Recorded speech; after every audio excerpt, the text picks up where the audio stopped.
Hello and welcome to the Zach Brown Show, the show that introduces you to old friends for the first time. I'm your host, Zach Brown. On this episode, I travel with Brandon Kleyla into parts unknown. We discuss a bit about his time with Walt Disney Imagineering, our shared love of Indiana Jones, and developing his own comic book series. All that and a whole lot more coming up next. I love coffee. It's part of my morning routine. Without it, I just don't feel like myself. Allow me to introduce you to the official coffee of the Zach Brown Show. Located in Columbia, Tennessee, Oak Hill Farm Coffee Roasters offers a delicious variety of roasts and blends. Every bag of coffee you buy will help mission and humanitarian projects all around the world.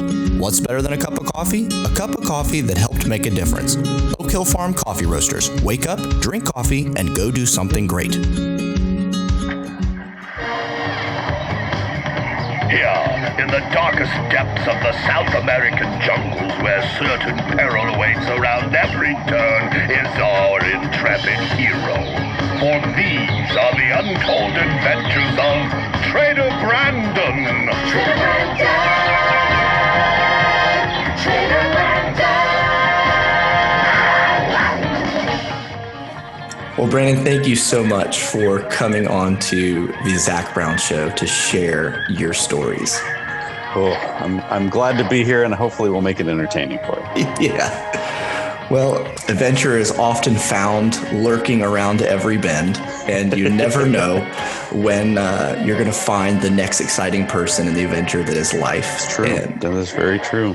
About a year ago or more, I became aware of this guy who was a former Jungle Cruise skipper and putting out these neat items online. And so I thought, well, I want to check these out. And so as I found your website and started going through, the catalog, as it were, I was like, okay, this guy's really cool. It's gotten big too. I am sometimes shocked. I think there's over 100 things on the website right now, which is ridiculous, but it just grows and grows and grows. Thankfully, people like yourself like the stuff that we have on there, and it does well. So I'm very thankful for that. So I'd had an idea of where I wanted to start this conversation, but I feel if we're already jumping into the catalog, I'm going to jump. Why not? I'm going to back up. I was going to say we'll start now, and we'll work our way back to the beginning. So you have a background, correct me if I'm wrong, in archaeology. Is that correct? I studied archaeology in college. Was going to master in archaeology just for sheer comedic value, if nothing else, to have an archaeology degree on my wall. Because it would be fitting and very appropriate in my office here. And I was pretty close. I got pretty close to doing it, and they shut down our archaeology department at my school. So I never got it, but I was close. And it's on that list of things of, I should go back and get that one day. And then, life and work and other things happen, and you go, well, maybe not, but I was close. I was going for it. I was close. I mean, why not? Yeah, why not? My all-time favorite film is Raiders of the Lost Ark. Sure. It may not be the perfect film. I'll fight people and say that it's really close. It's darn close. My argument with Raiders, and it's kind of funny. I had a friend over at Disney when we were there, and we used to go to lunch and we would debate it, and then 6 months later, it was an episode of Big Bang Theory. So I'm pretty sure some of the writers were hanging out with us at the restaurant and overheard us talking. But my only issue with Raiders is, much like Big Bang has said, is that the film would have happened had Indy not been in it. Right. And when you really think of it that way, you go, oh, that's weird. Yeah. That said, I am perfectly happy with Raiders up until he gets the Ark. And then after that, I'm actually bored with it. Okay. Primarily because our hero spends the last 40 minutes of the movie tied to a pole. He doesn't do anything. He doesn't do anything heroic. He doesn't save the day. He doesn't do anything. So as soon as the truck pulls into Omar's garage, I'm out. Like, I'm good. We're good. I'm happy there. We end it there. I'm out. There's no more punching, no more horse riding. There's nothing. Nothing happens. It's just, we should probably wrap this up. Now you've ruined this for me because I've never seen that until now. I'm sorry. Yeah, watch it. It's crazy. So yeah, nothing happens after that point. So it's kind of sad. And again, I love Raiders. It has some of the most amazing sequences ever put on film. From their second unit team, and the truck chase is amazing, and the flying wing fight is amazing, and there's wonderfully written by Lawrence Kasdan and all that good stuff. But I will die on the hill that Temple of Doom is the greatest adventure film of all time. All right, so why? What is your argument in that? Unlike Raiders, from beginning to end, that movie doesn't stop. That's true. That is true. It from beginning to end. It is without him there, we would have stopped, like you can tell. And at the end of the day, you like to see the hero win, that shot when they're looking over the cliff and his little hand comes up with let me grab my stones here. If this is audio, that sounds very awkward. That's what I was going to say. I will point out that I was reaching for one of my Sankara stones on my shelf. And his hand comes up and he climbs up and he's won. I mean, that's good stuff. And every sequence in that movie is great. And the villain's amazing. I mean, that's a Temple of Doom too, and it gets a lot of slack. We all know that. No big deal. I have great fights with dear friends over it that we always complain about, that they want to tell me I'm wrong, but I know they're wrong. But that one to me, if anyone ever has the chance to see it on a big screen, by the time they get to that rope bridge, your palms are sweating. Oh, for sure. Like it is on a massive, as the good Lord intended, on a giant movie screen, not an iPhone. It's an amazing piece of work, and it's just a great, great movie. I could say something really, really blasphemous. Well, I guess that's not really true. Well, it depends on if you want to count the fourth one or not. We don't. Which I don't. Out of the trilogy, Raiders is probably number 3 for me. Wow. I will say that. Okay. Temple, Last Crusade, and then Raiders, which is crazy because, like you said, Raiders is great. Yeah, but and again, I've never looked at it from the angle of when the movie ends, he doesn't win. No, he doesn't win. No one wins. Yeah, Marcus doesn't win. None of them win. They flat out lose, and it gets locked in a warehouse somewhere. So yeah, nobody. As soon as you turn it on, watch it. When he drives the truck in the garage, you're out. You're good. Yeah, just go to Temple of Doom next. So did your love of Indiana Jones play? I mean, this sounds like a dumb question, but did your love of Indiana Jones play a role in your pursuing archaeology? Oh, absolutely. Yeah, of course it did. I went to college early. I was homeschooled all growing up. Me too. Which tied into when I was child actor and all this other crazy past life things which we'll talk about. Which we'll get to, I'm sure. I was going to part of a homeschool program that allowed you to go to college to also get your high school credits at the same time. So I was, living it up and having a great time running around community college and, they got theater. This is great. Oh, they got archaeology. This is great. And, you go out in archaeology field class and you go digging up in the hills in California, digging up a lot of Chumash Indian, little pendants and arrowheads and trinkets. And we'd primarily focus on them. And of course, I'd show up in my hat, my jacket, my bag, and, the whole thing. And people were like, what a dork, but of course, as makes sense, I was always the one that had a bag and had my stuff in my bag. Oh, you were prepared. Oh, I was ready. Let's do this, and I looked damn good doing it. Now, let me ask you this. Did the quote unquote dork who was showing up with all of his stuff, did that come in handy? Did anybody ever forget their insert tool here? And you're like, oh, right here. Oh, absolutely. Yeah. Very quickly. Yeah. Cause it was like, oh, I need to write that down. Oh, let me grab my book out of my MK7 gas mask bag. No problem. Oh yeah. It was great. Yeah. Everybody got over it real quick. Yeah. Everybody got over it pretty quick. Cause they were like, all right, well, we can't argue that he's prepared. Yeah, exactly. That's fantastic. Yeah. It was great. Okay. So backing up, I appreciate that you said that you were homeschooled, because that was my story. And as you know, being homeschooled, you are provided with, a lot more opportunities to go do extracurriculars and whatnot. Sure. So did you grow up here in Central Florida, or were you from somewhere else? I did. I grew up over in Ormond Beach, over by Daytona. I was born in Daytona. I was in the newspaper when I was born, because I was the first kid born at the new baby wing of the hospital at Halifax. La-di-da. For anyone listening, the Halifax Hospital is where they take all the NASCAR drivers when they slam into a wall. It's always our little claim to fame. Whenever something horrible happens, they go, "Oh, the Halifax Hospital." So yeah, and lived here growing up, and then went to California in 95, 96, and then lived there for several years, and then came back here in 2015 when we did Grog Grotto. So how did the child acting come into play into your story? Oh dear.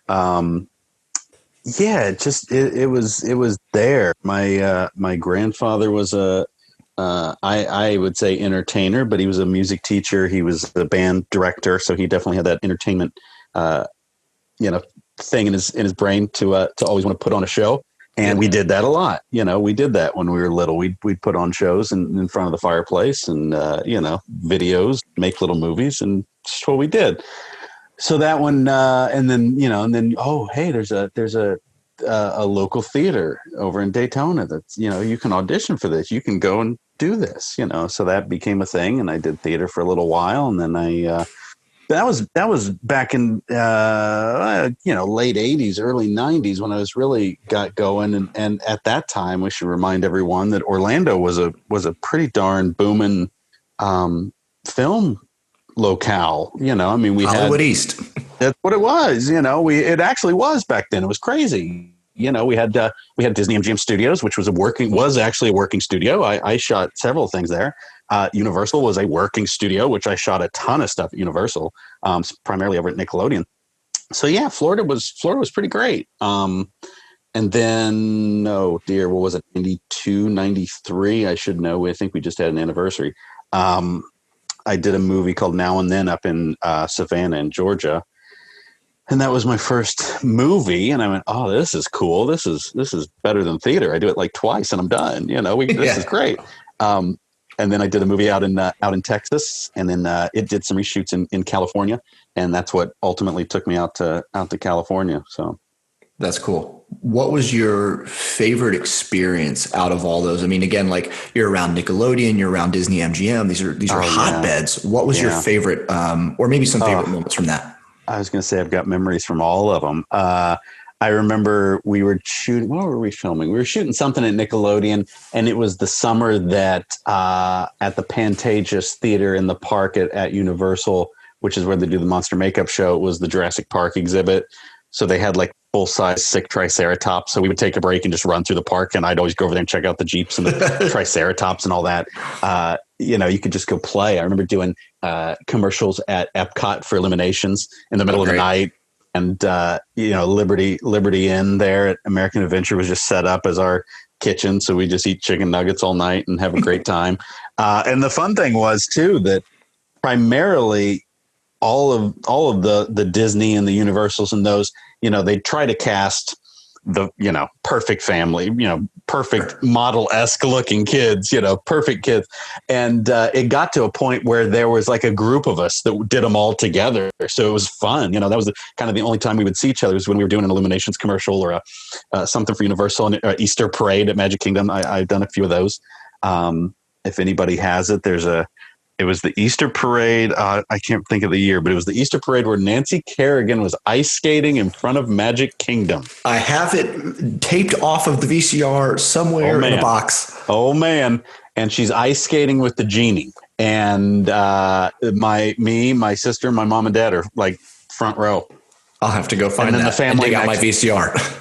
Kid that... Yeah. And, kids next to us that we did the Illuminations and all that. Yeah, they were fun. So yeah, it was a cool time to be here. And it's crazy now being back in Florida and working at Disney and working at Universal and all that. And just walking around going, man, this is this is crazy because I remember what we used to do over there, and I remember when all that was over the, it's cool. Yeah. Was Thunder in Paradise going on in this time, or do I have my time frame? No, you bet it was. That's awesome. You bet it was. I was just talking to my in-laws about that. They brought it up, and I was going on and on about how great it was, and my wife is convinced that I'm way older than I am. She's like, "How do you know this? What are you even talking about?" But yeah, Thunder in Paradise was great, and so good. The child actor in that, we had the same agent, so it was one of those things that I knew about. And then, of course, always wanted to be on it because it shot at Disney. But yeah, it was great. Yeah, I'm sure I have pictures and old photo albums of the boat, on the beach at the Poly and all that stuff. Because that was that time. You look back at things like that and just go, that could have only worked then. Like absolutely never would have worked now. But you're so glad that it did. Yeah. I'm still so sad it's not on Blu-ray. There is a DVD box set of it though, which is pretty great. Which I do need to actually pick that up because I know I have them on VHS or beta tape, recorded off the TV. But yeah, Thunder in Paradise was amazing, and in just the greatest, best, worst way imaginable. Exactly. And for those who are listening, going, "What the heck are they talking about?" Thunder in Paradise starred Hulk Hogan and Chris Lemmon, Jack Lemmon's son, and they traveled around the world. And I'm using air quotes right now. And when I say world, I primarily mean Disney World. And they shot it all at Disney World. So I remember specifically there was one episode where they go to like Morocco or something. You're like, yep, that's Epcot. But then they get into like a fight scene. So they use the whole Cairo set from the show. Exactly. They didn't change any of the choreography. They're like up the ladder, and then the ladder goes down. And then the zip line. And the ladder comes back like the beat for beat for beat. It's just great. Yeah, it's so good. And it's actually an amazing documentation of the parks at that time. Because it's like, there's Morocco, there's the Grand Floridian, there's the Poly, there's the, all those. So it's a trip. Yeah, it's a great, that needs to be on Disney Plus, Gus, darn it. Oh, 100%. I mean, it's only like one season or whatever, but it's like, hey, here's Seabase Alpha. Sending guys down the lock chamber or whatever. Great. It's so good. Yeah. Very underappreciated. Oh, 100%. It's that American so bad that it's good. Like you have to watch. Oh, it's great. So great. And again, like you said, Seabase Alpha, it's that right at the end, right at the cusp before things started getting taken out of the parks. So everything's great. Yeah. It was everything is the way we want to remember it. Prime Eisner era. Like cream filling sweet spot. Beautiful. Yeah. Perfect. Well, this is now going to be all downhill because we've started off with Thunder in Paradise. So now we're screwed. So where did this child actor, then kind of archaeology guy, how does this boat travel down the river and end up at Imagineering? I think it's one of those words hits it on the head, but just child. I've been a child my whole life. I remember there was Disney Magazine was a just standard paper magazine that you used to be able to buy, and I think it's long gone. But Disney Magazine was pretty great, and like so many, I'm sure the only time we ever watched Disney Channel was when we would stay at the park because we didn't have the Disney Channel, right? So you'd go to the parks and you go to the hotels and you would be like, oh, I got to watch Dumbo Circus. I got to watch Poop's Corner, all this stuff that you never got to see. Which Dumbo Circus, there's another gem, ladies and gentlemen. Look that one up. But one of the things that was always awesome is I would run in and they would always have them in the same spot. Every time we would stay at Old Key West, they would have a copy of Disney Magazine and it would just talk about things in the parks, things in the, whatever. It was like D23, when they actually had crazy stuff to talk about. And I remember one article being in there about Tony Baxter, who I didn't know who he was at the time. I was probably 10 or 11. And it was like a 3, 4, 5 page spread on him and his house and what he does and what he's, created and all this stuff. And that was the first time I ever went, oh, hey, people do this. This is a thing. Like, this sounds cool. And then we all, I've got it over here on my shelf. We all had the giant Imagineering book, the Bible. That we, poured over constantly as we were all young in our young days. And, and then you grow up and you just kind of weasel your way in the door. I had actually met Tony through a documentary that I did about Indiana Jones. and we got to know each other through that. And then we got to know some mutual friends, and it literally was I really need to make up a better story for this, because it really is just a right place, right time scenario, which is kind of boring. I really need to make up something better, but no, it was literally right place, right time. I was over there one day and having lunch with Tony and a few other guys, and of course ask the proverbial, hey, what do you got to do to work here? This would be fun. Like everyone asks. And one of the guys we were having lunch with, Josh Shipley, was getting ready to go and show direct Great Moments with Mr. Lincoln.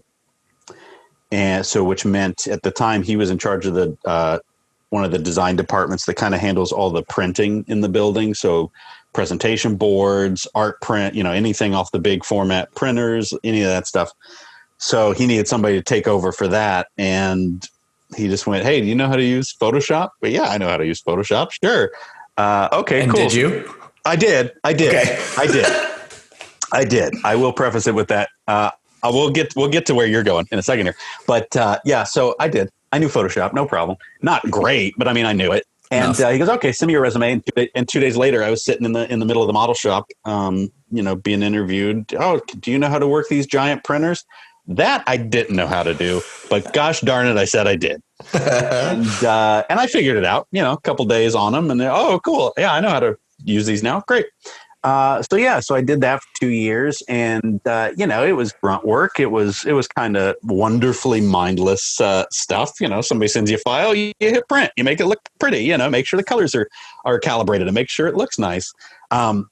And the nice thing about that was the fact that every single thing at Imagineering I saw, because I was printing it out. I knew everything that was going on. I knew all the players who were doing stuff. There was nothing going on in that company that I didn't see. So that was cool. I could work my way into stuff. So he came back after a couple years, and luckily I had made some connections, and you're there for 2 years. Everybody knows you. And then I kind of stayed on for a little while as just a utility player. Hey, if you need an extra set of hands, give me a call type of guy.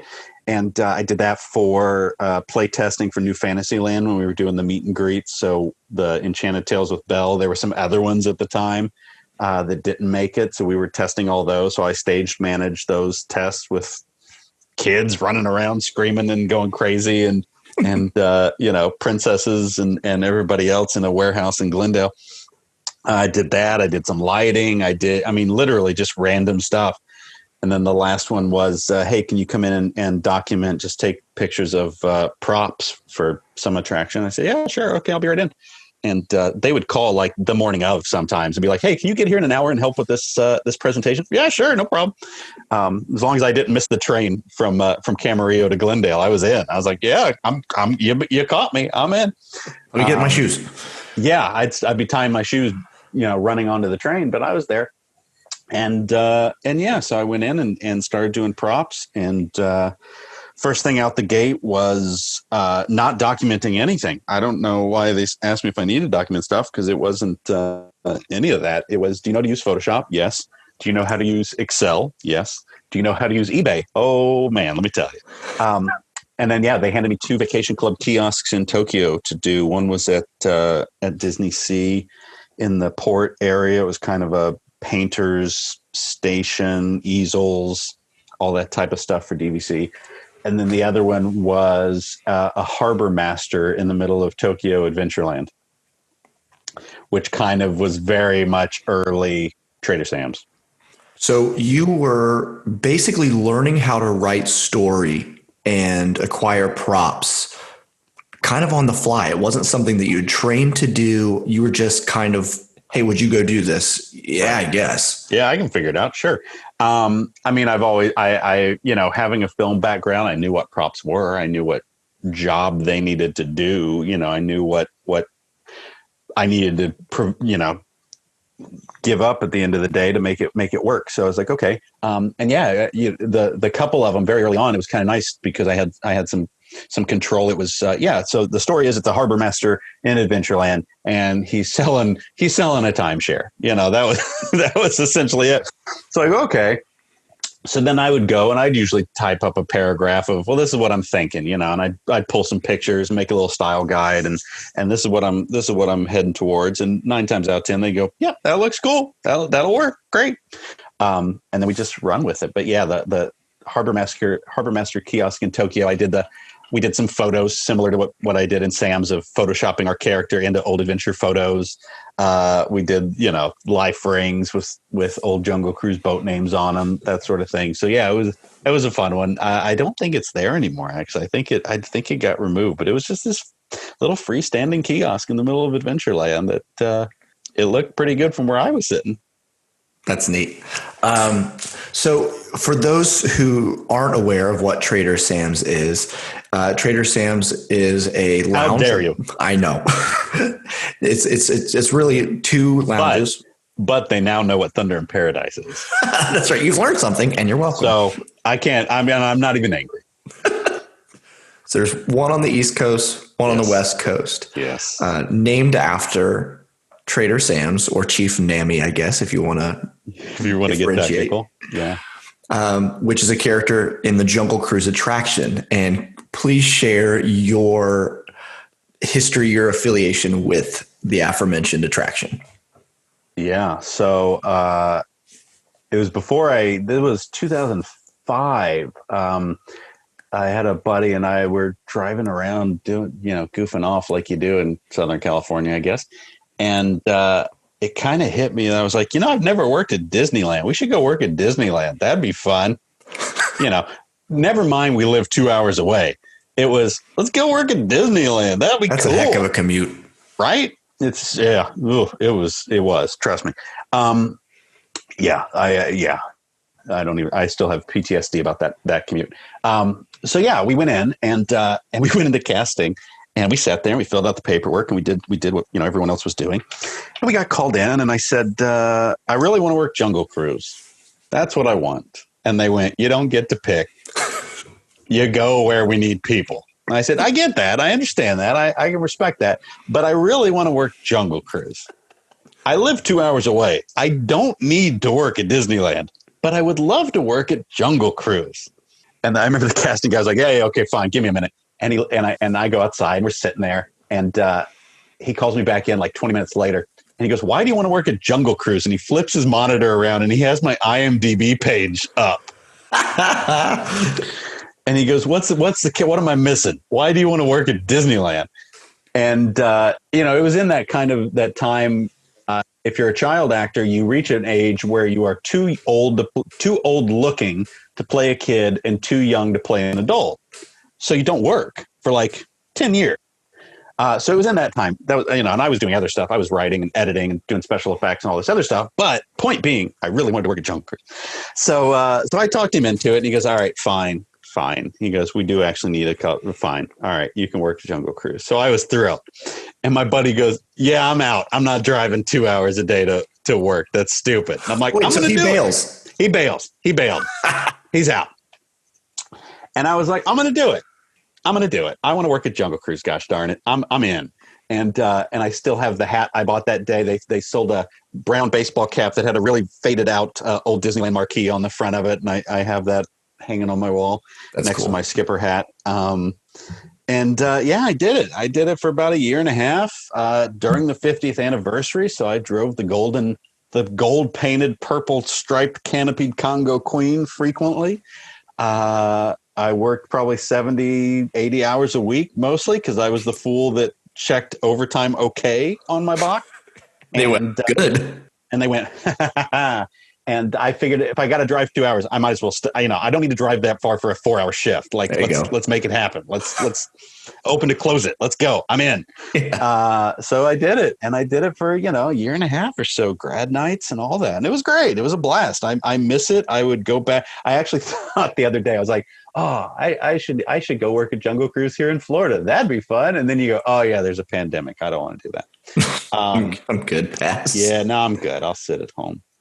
But no, it was a blast. I mean, it's like riding a bike. I know every bit of that spiel, every bit of timing, it doesn't leave you. I've got my skipper hat that hanging on the wall. That was back when we wore the indie outfit. So we wore the khaki shirts and the brown pants, and then we could bring in our own hat. which was awesome. That is cool. Which they don't allow anymore. And yeah, so I have my hat, which was an indie style brown fedora, but I had a tiger band around ribbon around it, and it was great. It was great. I loved working jungle. So, what was your favorite? It's a two-part question. What is your favorite scripted joke, and what was your favorite improv? We have this joke amongst ourselves joke. To be 100% honest, I really stuck with the script most of the time. Okay. Because the jokes are good, and I quickly learned that if you don't say, ladies and gentlemen, the eighth wonder of the world, the backside of water, people will riot. People get angry. Doesn't matter if the joke sucks. They want to hear. That is why they are there. So eventually I was just like, well, I'm sticking with the material. Like, I don't need to make it up. It's good joke. It's worked for 50 years. Like, I'm good, And the jungle scripts are fascinating because it's like there is probably 2 pages of jokes for each scene. So you get your spiels, just a stack of papers. It's massive. So I would go through and you pick one out of every scene. And if that doesn't work, I'd go to the next one. But after a year and a half, you had it figured out. You knew what worked. You knew what didn't work. You knew what jokes not to do if a certain style of person got on the boat, or if certain this got you just knew. And it never got boring because every 8 minutes it was a new audience, and you would do jokes that have killed all day, and you'd get one boat and it'd be crickets, and it was just, all right, let's go for it. It's jungle Mad Libs. It really was. But to answer your question, favorite joke. I used to do one. It's gone now, thanks to Tropical Hideaway, those bums. And I say that because I know most of the people that put that together. So I like to give them crap from ruining my best joke. On the wall, when you came around past Trader Sam and in between the dock, on that wall, which was the backside of Aladdin's Oasis, there was some Arabic writing. And I used to say, and everybody would do that. Oh, if you had a great time, my name's, Skipper Brandon. If you had a horrible time, my name's Skipper Zach. Yeah. Right. Everybody does that joke 100 times a day. Everybody does that joke. I would do, my name's Skipper Brandon. If you had a great time, if you had a bad time, it's totally fine. The number for the complaint department is right up there on the wall. And I would point at the Arabic writing. That's great. And it worked, and people would go, oh, I thought I knew where he was going with that, But yeah, I mean, the jokes worked. I had a really, this is probably about as off script as I got, which isn't that bad. But when I would come through the native camp and the attacking natives on the left, most people would, oh, get down, duck, and do the darts and everything else. I would literally stop the boat and yell at them.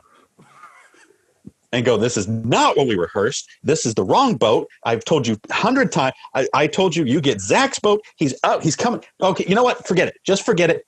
Turn around and duck back down. And man, if you could get that timing right, people were in awe. That's awesome. Like, people were just like, oh my God, they're real. Like, they didn't know. It was amazing.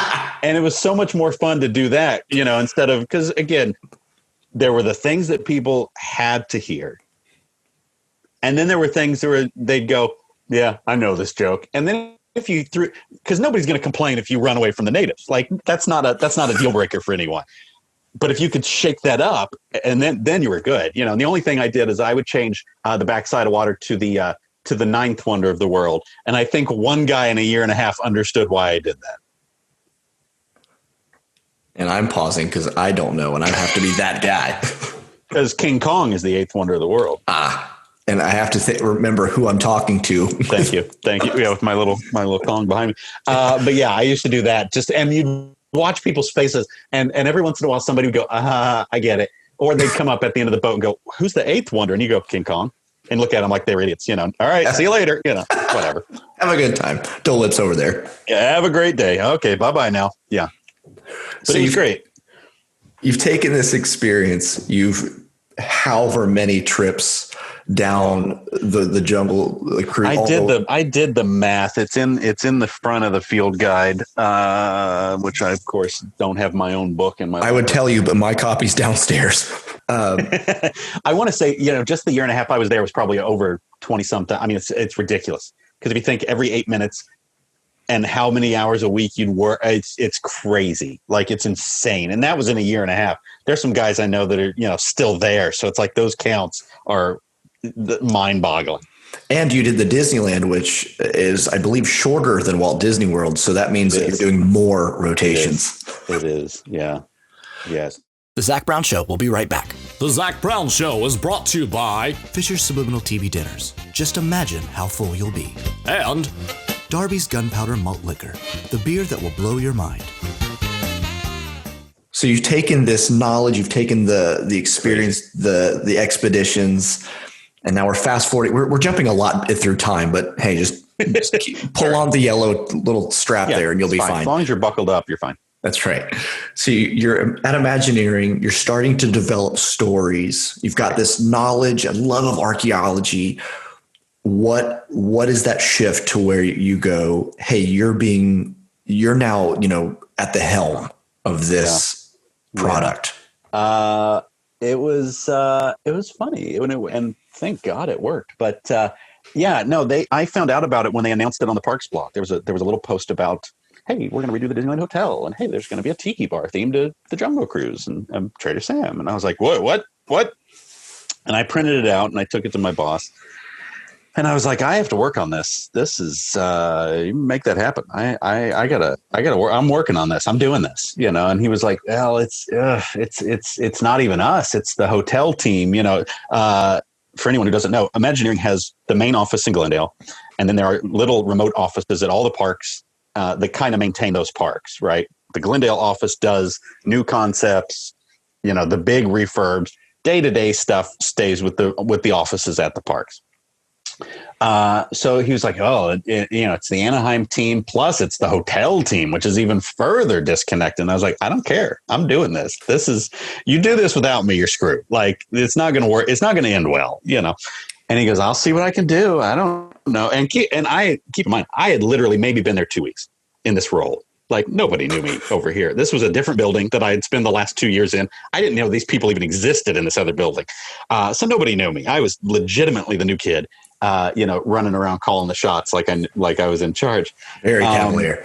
Yeah. What the hell? If you're going to go for it, go for it.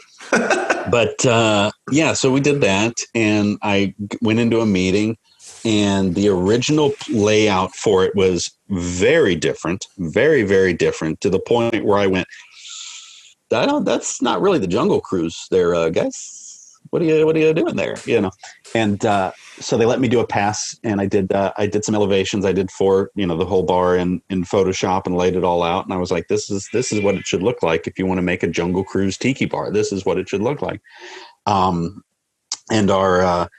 my art director at the time, Ray Spencer, was great. And this was one of the first things we worked on together. And we did probably 10 to 15 things in the time I was there. We did Buena Vista Street together, and we did the Matterhorn together, and we did Haunted Mansion together, and we did Grizzly Peak together. Like, Ray and I were awesome team. I love that guy. So he went, yeah, all right, Brandon gets it. What's next? And a lot of it was, again, the blessing of timing, because all those guys were busy getting Buena Vista Street and Cars Land and all that ready. So yeah, he bought off on what I wanted to do originally, and then just kind of let me run free with it. And then we had our writer was Kevin Rafferty, who just recently did Runaway Railway, but who's an amazing guy and funny as all get out. But he was getting really busy with Cars Land and being the writer for Cars Land, which is a huge undertaking. So in the beginning, it was me bugging him for stuff that I needed to do my job. I needed the full backstory for the bar. Then I can go buy my props. Then I can go do my stuff from there. But I need to know what the story is. And one day he was like, I'm just too busy. So I wrote it, and I said, well, what do you think of this? Does this work for you? And he goes, that's great. Let's go with that. Okay, great. So I wrote the backstory for it, which is essentially what you see in the menu. In the front of the menu is what I put together. And then it became he and I working on it together. And then it became, I don't have time to do this. You just send me stuff and I'll buy off on it. And I said, okay, great. And then it became, I don't even have time to read your email. So good luck. I'll see you when it opens. All right, great. Thanks, Kev. So yeah, I love that. It just became a thing. I remember he and I had a meeting once with entertainment because we had a different concept for how to incorporate the skipper role into the experience. We had originally pitched a guy that would sit in the corner, essentially like an Adventurers Club type person. Okay. And he would just sit in the corner and tell stories all day. And throughout the day, he would just get drunker and drunker. So if you came into the bar at midnight, the guy would be hammered. Wow. And just sloshing his way from table to table to tell stories, which we thought was hilarious and would really be fun. Kevin and I met with entertainment and they went, we love that idea, but they're not going to pay for it. Like no one is going to pay for an actor for an open to close shift. You know, it's not going to happen. And that was when my acting background came back in and they went, well, you're an actor. You've done this. And I was like, yeah. And they're like, well, you train the bartenders. Let's let the bartenders do it. And everybody was like, the bartenders aren't going to tell jokes and be part of the show. And they were like, Brandon will figure it out. He's an actor. He knows how to, he can talk to him. It'll be fine. Okay. So I went in and I wrote all the spiels for the bartenders. And we did the same thing, same Jungle Cruise format where I would write 4 or 5 scripts or 4 or 5 lines for each gag. You know, the shipwreck has 4 or 5 lines. Oa has 4 or 5 lines. And then we'd bounce it around amongst the team and everybody would kind of chime in on stuff. But, and then when we got to installation and everything, I would work nights installing all the props. I'd go back and take a couple hours nap and then I'd come back in and work and train the bartenders. To your credit, Trader Sam's, I've been on both coasts. The first one I went to was here at Walt Disney World. I fell in love with it. I love that tiki culture. It's kitsch. It's fun. Yeah. It is. Especially East Coast, especially Grotto's much more kitschier than Anaheim. Yes, very much so. And it was crazy. I mean, I remember the first thing I said after I loved this was, this would be the worst place to work if you had a headache. There's bells ringing. People are shouting. There's things happening. It's pandemonium. Every once in a while I'll go and I'll have a meeting or something. Yeah, it's ridiculous. Every once in a while I'll have a meeting. I'll go in there, and I'll go, well, let's meet at Sam's. I'll show you, we'll show you this, blah, blah, blah. And I go, God, this is a terrible place to meet people. Like, this is a horrible place to try to sit and talk. This is terrible. Yeah. It's so great. Yeah, it's crazy too. And on that topic, it was funny because when we did Grotto, a lot of the executives were like, whoa, it's too loud. It's too over the top. You got to tone this down. And we did because I was like, we got to go big. We're going for it. Ring those bells and let's go crazy. And it got toned down for a little bit. And then it went back up because the clientele in Anaheim are locals, right? It's primarily all locals that are going to the Disneyland Hotel.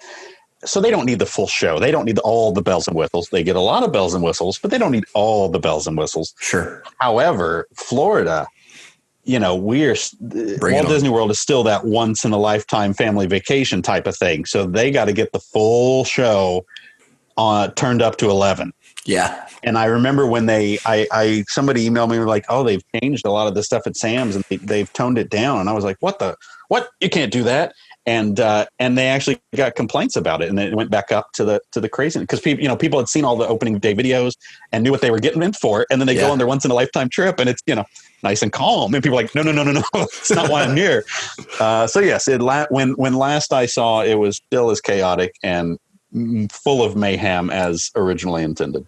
I was fortunate enough to be there. I want to say, I know it was in the first week, but I want to say it was in with like the first 3 days. Nice. I would have been there. I would have been walking around staring, and I usually just cross my arms and stand in the corner, just watch people, watch reactions, work through jokes that don't work. I did that many weeks after when we opened Anaheim, and this is no joke. When we opened Anaheim, I was there every weekend for a year. Wow. I would drive down every weekend, on Friday night, Saturday night, or whatever. And I would just stand in the corner and just watch and just see what worked, what didn't work. That joke didn't work. Let's just save us all the time and hassle. And let's just cut that now, and work with the bartenders and just, it was great, and it was very different doing the first one. Cause nobody thought we were going to be anything, nobody thought we were the hotel bar, big deal, which again is, I think, why I got to really cause mischief and have a lot of fun. But when we did when we opened Anaheim, there were four or five people there on opening day. Wow. When we opened at 11 o'clock, we opened the door and we're like, ha, 4 people. This is great. And then, word gets out and videos get out and everybody goes, holy crap. So when you open the second one, the line was about 9 hours long and it went down the steps, around the marina, down the other side of the marina, down through the hotel, out to the luau, and you go, oh crap. Oh, this might work, but because you can only seat like 45 people in there. Yeah. Yeah. It's it really blew people's mind. Anaheim and Orlando are the same size. Really? Yes. Okay. I mean, which always blows people's mind because they're like, wait, what? But it was the way we redid the seating and we put that the big surfboard table in Grog Grotto. And I love that same amount of surfboard. bar stools. We just have the surfboard's great. The surfboard's great. I've taken naps on that. I've slept in almost every corner of that bar. Believe me. I love that. Yeah. The corner booth is still the comfiest, but yeah. Hopefully I'm the only person that's slept in both Sam's locations, but you never know. You never know. I'm a deep Disney history nerd.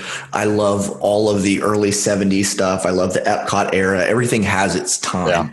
Yeah. So finding all of those early Vacation Kingdom of the World nods. So the first time I sat at the surfboard and I looked at the logo, I went, I love that.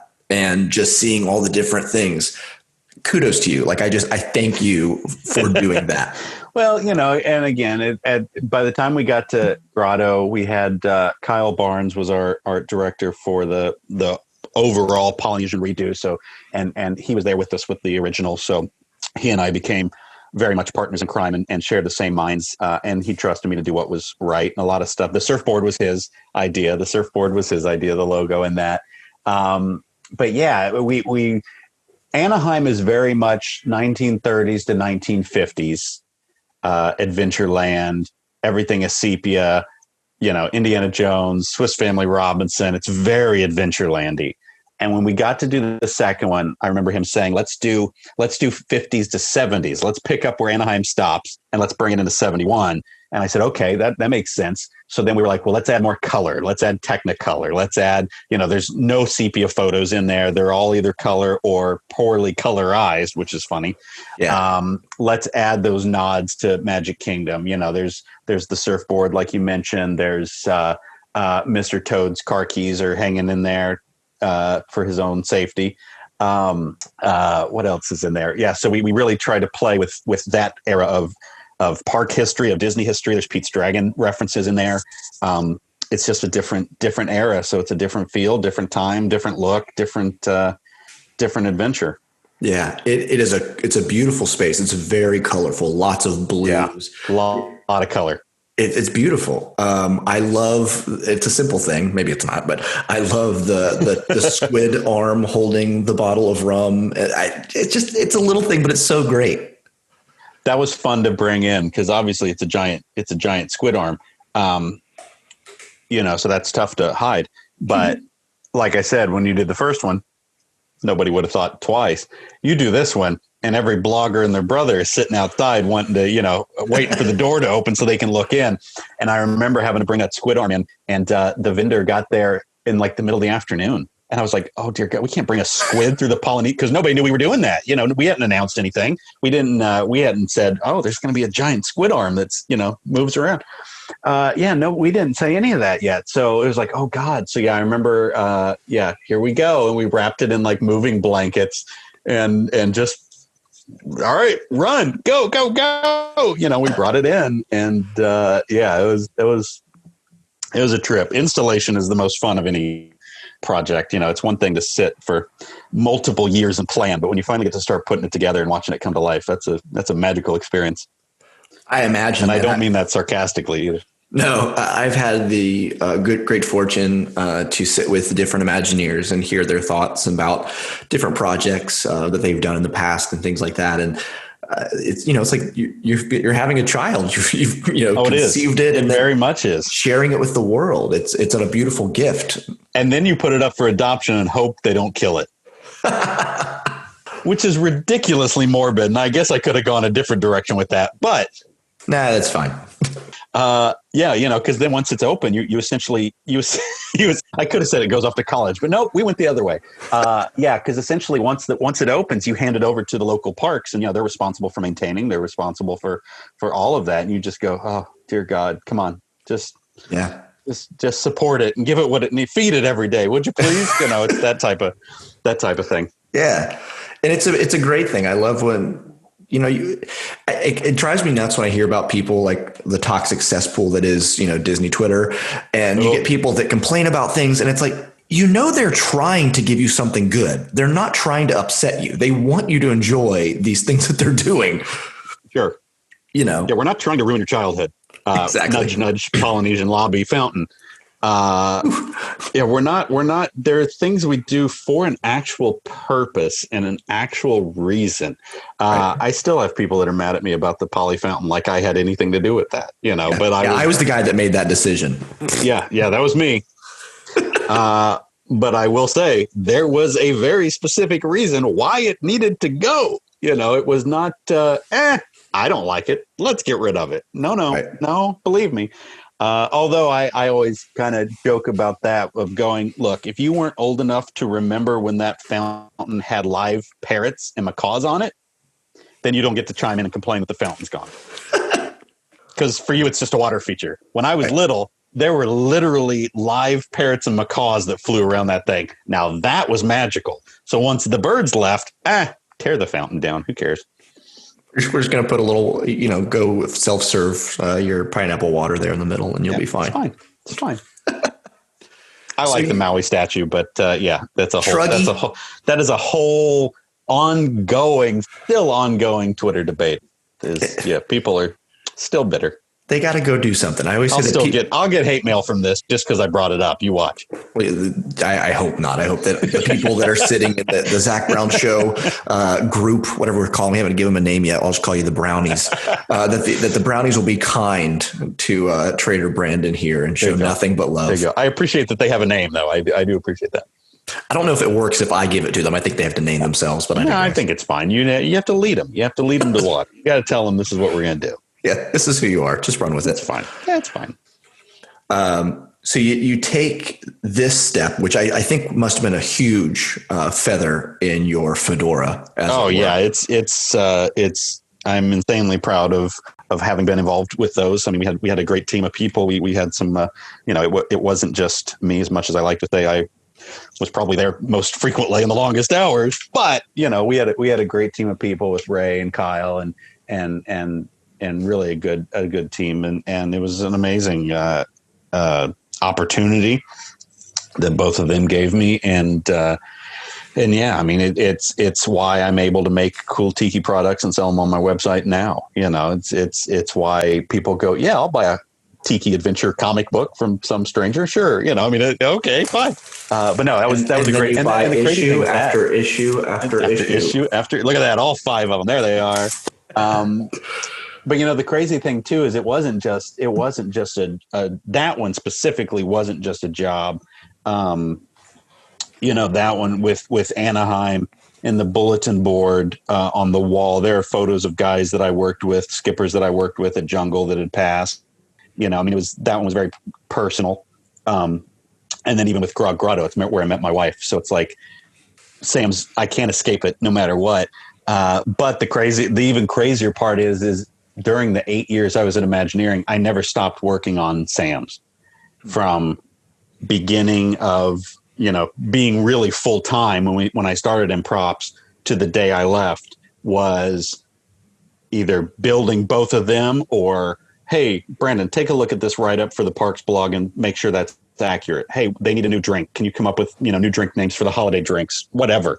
So yeah, I mean, you spend 8 years with 2 kids like that, and it sticks with you. That's cool. Did you have a love for tiki culture before, or did it kind of grow out of your time with Sam's? Did it become like, hey, I kind of like this thing? Oh yeah. Yeah, no, definitely both. I mean, I think we, like many, I think, I knew the Enchanted Tiki Room. I knew about Gilligan's Island. I mean, we all knew the same little low hanging fruit tiki things. Yeah.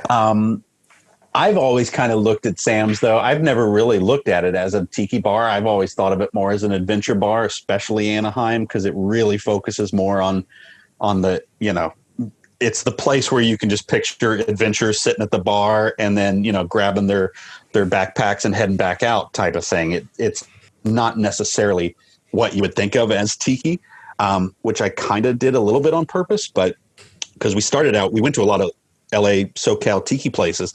And eventually I was like, I don't want to see anymore because I don't want to copy them. I don't want anybody to walk in and go, oh, that's like Tiki T. Oh, I see what they do. Oh, that's like down the beach cone. It's like, I want to do our own, we have to do our own thing. Yeah. We got to do what we do.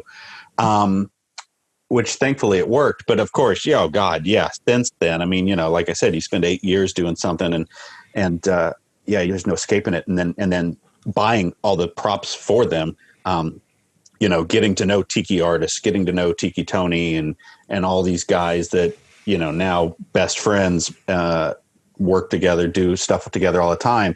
But at that time I was the crazy kid that people knew had a pretty hefty credit card, when he'd come to the Don the Beachcomber Tiki Marketplace, and everybody'd be pretty nice to me, and it was great. And I buy stuff from Tony and I buy stuff from a bunch of guys. So yeah, there's some really cool, now probably worth a fortune, tiki art pieces in those two locations. Cause I tried to you can get a bunch of crazy old adventure things, but then still to have those little bits of actual tiki culture, kind of bought us some street cred and they're gorgeous and, it all works out. And they tell most people that they should not bring their work home with them. Yeah, that didn't happen. But for those who are unaware, side comment, through this whole 2020 season where there were a lot of people that were home and out of work, I applaud all of the creatives that took this opportunity to do something with their time and with their talent.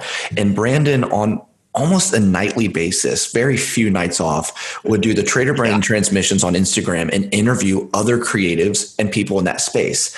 And just recently you did a tour of your home tiki bar. And I think it was the coolest thing ever. Yeah, I did. One thing I learned doing that is, technology is evil. So that particular episode was lost because my phone died. And I was fortunate enough to watch the when it was live, so that I didn't get the short version when you came back shaking your head in frustration. Oh, good. Yeah, as always. I think we've done 100 or so episodes, which is ridiculous because I thought, I'll do 4 or 5, big deal. We've done about 100 plus, and I think throughout all of that, there's like 4 episodes that were lost, where the phone would just do some, just pretty good record in my book. Or whatever. But it sucks because they were great episodes, you know, and you're like, oh, come on. But no, that started out as just like all of us, I was bored. Can't leave the house, quarantine, the whole thing. So what do you do? And luckily I've got some cool people in my phone that are friends. And I was like, let's do an Instagram show. That'll be fun. Yeah. Which I read somewhere that Will You Be on My Podcast was the 2020 version of Will You Drive Me to the Airport, which is pretty accurate. So we started doing it. And I had Brian Kessinger, who worked at Disney Animation, was my first guest, and then Tiki Tony was on, and then we were raising money. We were raising money for charities and stuff while we were doing it. So Brian did an awesome drawing of Jose from the Tiki Room, and usually if they were an artist, they would come on and they would draw something live, and then we would auction it off. So we had Chris Sanders on that directed Lilo and Stitch, and he drew a mermaid, and that was great. And Michael Giacchino was on, and some of my buddies from Hamilton on Broadway and the touring cast came on. And it like you said, a lot of people were creative, and God bless us all for doing something, so we're not all bored. But it became a thing where a lot of the tiki people were doing little shows, and I'm not knocking it at all, because it's a ton of work. Believe me, I figured that out the hard way. But it was like the tiki community was passing the same 12 guests around. Yeah. Which is, again, I had them on the show. I'm not knocking it. Don't worry. So then it became, well, let's not just talk about tiki stuff. Let's talk, so I was bringing people on that were just creative.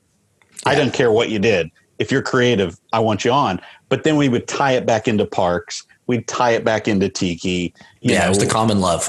Well, what do you like? Haunted Mansion or Pirates of the Caribbean? We would tie it back into to getting us, that's what ultimately sparked, creativity for him. So yeah, it was fun. It was great. And it was a lot of fun. And yeah, like you said, almost nightly. It's ridiculous. It was a lot of work.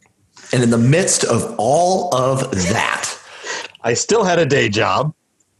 And you're putting out. And I wrote a comic book. Yeah. Which someone said was on track better than large publications comics. We didn't miss a month. We did 5 months straight back to back. So yeah, that was a lot of work. So I was writing those, and then I would get the pages in, and then I colored the inside of the comics. Cool. So every day I was getting a black and white sheet, and I would just sit down and every night I'd sit on the computer and just color, which was very therapeutic. Yeah. What did you do in 2020? Well, I talked to somebody on a phone and I colored in the lines. Pretty much, and stayed safe. That is 2020 in a nutshell, my friend. That's what that is. Yeah. Brandon has so many different products right now, whether it's, and what the cool thing about it, and this is I geeked out about this, is that you put out the comic, but then you put out products from within the comic that you could have for yourself, like the cane and the coin. And I was like, that's the coolest thing ever. Yeah. I still need to buy a cane. They're good. They're really cool. Yeah, it's as a collector, it's probably not a good idea for me to design products, because then I design amazing, crazy stuff that I want, which I stand by as that's all anything on the website is just stuff that I wanted to buy that no one made. I just had to make a lot of them so that I could have mine. That's right. So then I sell the rest. But yeah, it's true. I mean, that's just how it is. I wanted a Temple of Doom tiki mug, so I made one. I wanted a Marshall College lapel pin, so I made one. Yeah. But yeah, the comic thing was fun, and it's nice to do something every once in a while that makes you nervous or scares you. I'd never done a comic, so I was like, well, why not? Now's the time. And very thankfully, my pal Dan Showing that drew the comic, who draws all of the Ghostbuster comics for IDW. He's drawn those for over 10 years. I was a huge fan of his and love all those comics, obviously. And again, if you want to find some silver lining, the blessing of pandemic was he wasn't really working either. So, I never thought I could have gotten him to draw it. No way, and he was like, I mentioned it to him kind of as do you know anybody that would do this? And he was like, I'll do it. And okay, sure. And I remember when we got done with issue 5 and he turned in his last page, he's like, all right, I'm off to my next one. I go, oh, what are you doing next? He goes, oh, G.I. Joe. It's like, how did we work? How did you do a Trader Brandon comic book? That's weird. But that was great. And then that spawned into, if anything, the one thing that I always try to tell people is like, you don't know unless you ask. It's true. Just do it. I never would have thought that Michael Giacchino would have written a theme song for my comic character. That's awesome. What I'm seeing so much of in the culture right now is funny is what is old is new. That always happens. But everything that was popular in late 80s and the 90s is everywhere now, like with stores with like Lunchbox and whatever. And somebody goes, why is that? Why are all these 90s things coming back? I said, because everybody now we have money.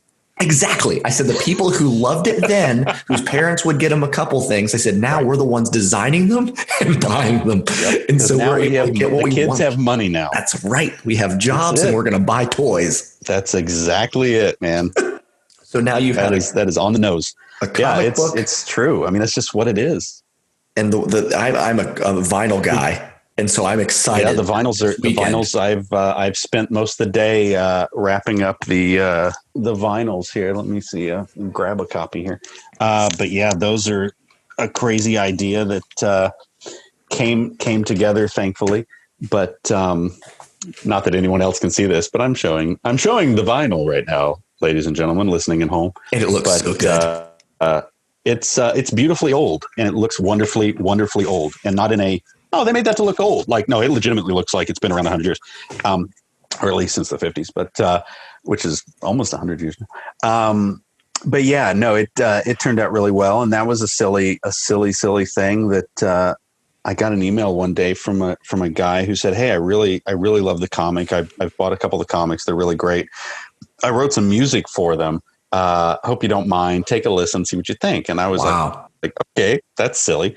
And I listened to it, and they were really good. You know, it was good music. And I was like, oh, this is fun. And I sent it to Mick Cicchino, Michael's son, who really Mick was the one that wrote the theme. And then Michael obviously told us if it was right or wrong or good or bad or whatever. But I sent it to Mick, and he goes, "Oh my God, do you know who that is?" And I was like, "I have no idea. Who is emailing me random music?" And he goes, "Oh, that's the guy that did the music for Palm Springs, and he did the music for Popstar, and he did the music for MacGruber." Like, you know, huge resume online. I was like, "Oh, I should probably respond to his email then." We started talking, and yeah, right. I was like, "Oh, this is great stuff. Thanks for sending it in. Have a nice day." You know, I didn't know, and yeah, so then we started talking. And he goes, "Oh, yeah, I'm going to just write some more for issue 2." And he'd buy a comic, and he'd, you know, 2 weeks later, he'd send me tracks for that comic. And I was like, wow, what the heck, man? And then we started getting into it, and I was like, what do we do with this? Do we release it? Like, I don't know what to do. And then ultimately we were like, we should just make it into a vinyl record, because that seems on brand. Like, that seems what it should be, you know. And if anyone heard the theme song, you know, I was getting messages that people wanted Trader Brandon, you know, breakfast cereal bowls after they heard the theme song.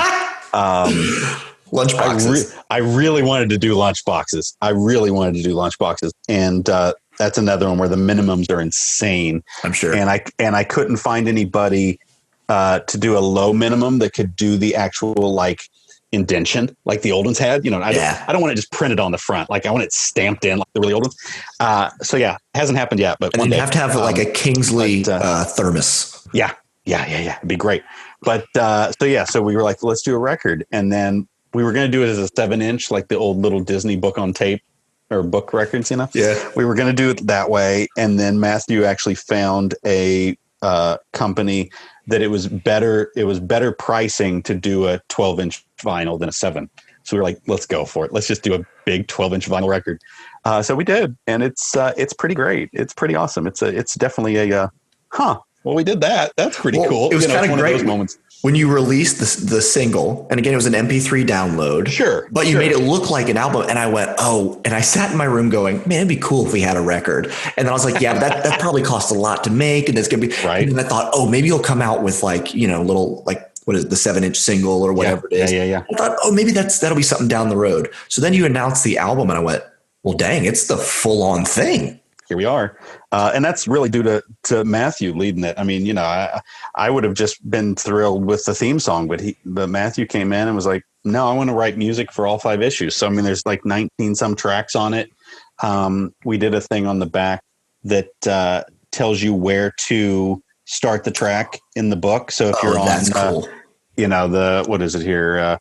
Green Parrot Cafe, that track is track 4, and you start that on issue 2, page 2, you know, and it'll play you through that sequence. So yeah, it's again, it's just stuff that I wanted.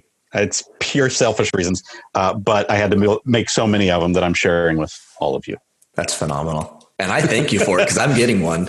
I set my reminder app literally for like to go to the second when it went live. So I'm just sitting there waiting. And I was like refreshing the page. I was like, I'm getting one of these. Come on. Yeah. So those start shipping on Monday. The boxes get here on Monday. I've spent today literally bubble wrapping albums and making piles in the shipping room I have here in the house. So they're ready to go. So as soon as those boxes get here Monday, the labels are printed and they're out. So get ready. I love it. Well, Brandon, thank you so much for just taking time out of your busy schedule to sit and share some of your adventures and your stories. And for all our listeners, please go support local business and small creatives like Brandon and other guys. Brandon, where can they find you and find more of what you're doing? You can go to traderbrandon.com. You can follow me on Instagram, which is probably the most active. which is just at trader_Brandon. And then if you want just ridiculously random things, my Twitter is for that. It's mostly a lot of talking about Halloween and like, weird stuff like that, which was funny. Speaking of the chaos of Disney Twitter, everybody, I used to get people to be mad at me that I would talk about anything but Disney. But yeah, so the Twitter account is just my name, Brandon Kleyla, at Brandon Kleyla. And then Instagram is at trader_Brandon. Well, fantastic. Once again, thanks for being here. I've really enjoyed this conversation. Hey, anytime. We'll do it again. I've got plenty of stories. There's no shortage. Nice. Well, that's all for this episode. I hope you enjoyed as much as we did. Once again, I'd like to thank our guest, Brandon Kleyla, for spending some time with us. Be sure to check out his website, traderbrandon.com, for the comic series, tiki mugs, pins, and a lot of other really cool stuff. Want to stay connected with the show? You can follow on Instagram and give us a like on Facebook. There you'll find behind-the-scenes pictures, videos, and all the latest episodes. I would also ask that if you enjoyed this or any of the other episodes, please go over to iTunes and leave a 5-star rating and review. It really means a lot and helps more people find the show. I'm Zach Brown, and I want you to remember, hippos are crafty creatures, but it's the ones in the trees you gotta watch out for. Have a good one.